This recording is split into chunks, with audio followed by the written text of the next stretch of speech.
So lately, I've been thinking a lot about the various self-help industries that have really sprung up, especially in the last handful of years. Obviously, they've existed for several decades now, um, but kind of everything from self-help books to online programs to essentially what the whole gym and fitness industry has kind of become. And the big takeaway that I keep coming away with when I'm examining these industries and things like that is that they make everything such a fierce competition between people, um, that they kind of frame it as though you should be bettering yourself, not to better yourself, but to beat the next person in line out. Especially when I look around at spaces that are online, I see a lot of this talk about self improvement that feels off to me. It feels more like um, it's more about having other people watch us do these things rather than it actually being about us improving ourselves. When I look around, especially at spaces that are online, it definitely feels a lot more about other people watching us improve rather than even the selfish idea of self improvement. It's even gone further than that. It's like somebody posting a gym picture, not because they're proud of the hard work and dedication they've put into the gym, which that can also be a factor. I mean, this can be a multifaceted thing, but it's mainly to show off to other people that they feel as though they're in competition with regards to whatever area that they're seeking to improve. So, which by the way, I keep looking down at my notes here, so sorry about that. But the three areas that first kind of came to mind when I was thinking about this is obviously the gym and fitness industry. I mean, people post gym photos all the time, and not just all the time, but they've become so technical and curated, whether it be things like filters or angles or lighting, that you even go into like an average high school and ask a 14-year-old, 15-year-old, 16-year-old about these things, and they can tell you details on what filter to use to make yourself look the best. And like, to me, that so clearly shows that it's not about the personal progress that you're making, but about how good you can make yourself look. So back to these three kind of areas that I was talking about. So it was the gym. I didn't know what term to necessarily use, but like mental development or something like that. I've seen quite a number of people that I know post books that they're reading, which again, it's fine. I don't post whatever books you're reading, but to me, it's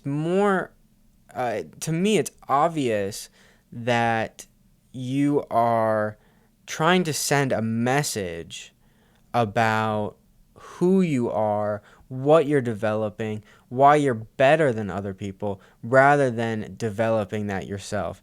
And so, lastly, this third section, um, which I kind of call self care, I mean, it can be anything from um, like actual self care routines, whether we're talking about hair care or skin care or something like that, or also something like taking a walk in nature or taking a rest day and showing what habits you have during your rest days. Again, it's much more about being able to photograph something, to video something, to curate it for an online post rather than actually using it as like a peaceful and restorative practice.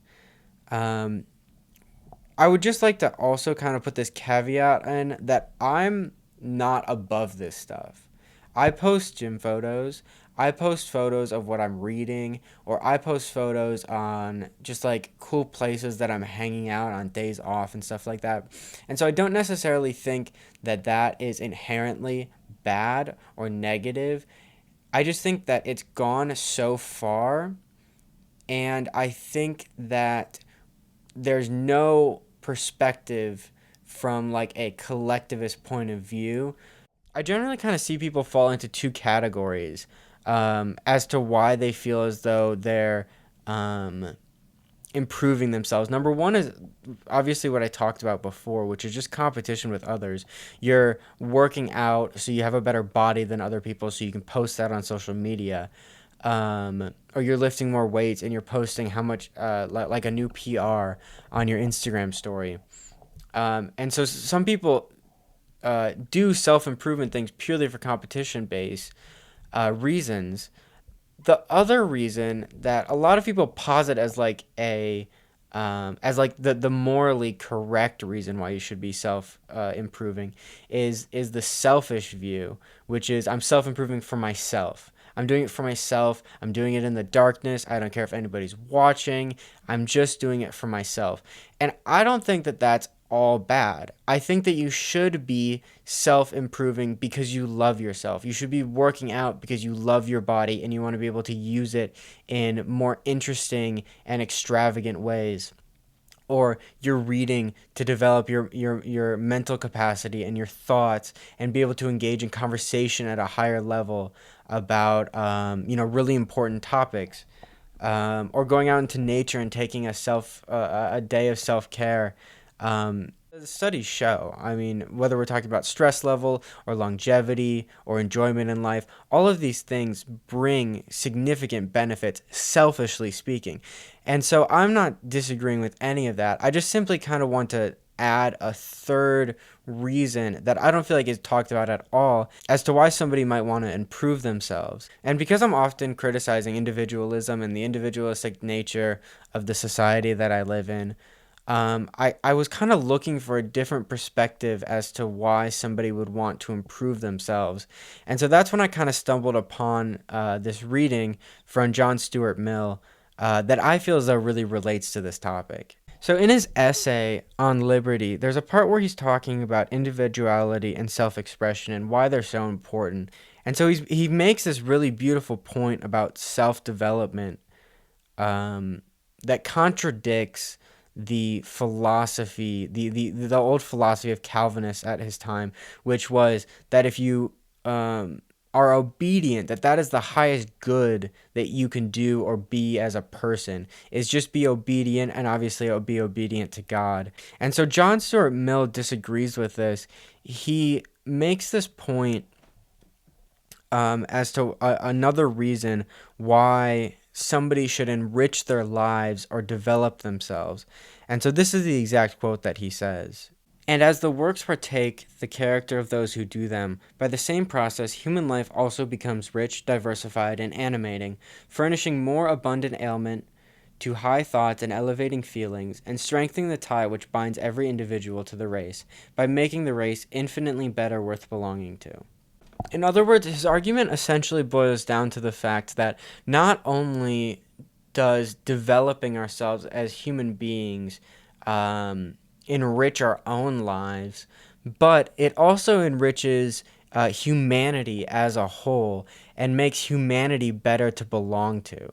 So I think a lot of us tend to get stuck in the idea that self-improvement means becoming a better person in some measurable way, whether that be stronger or smarter or more successful. But I'd kind of like to add another metric to that, because although all that stuff for sure matters, I'm not disagreeing with any of that.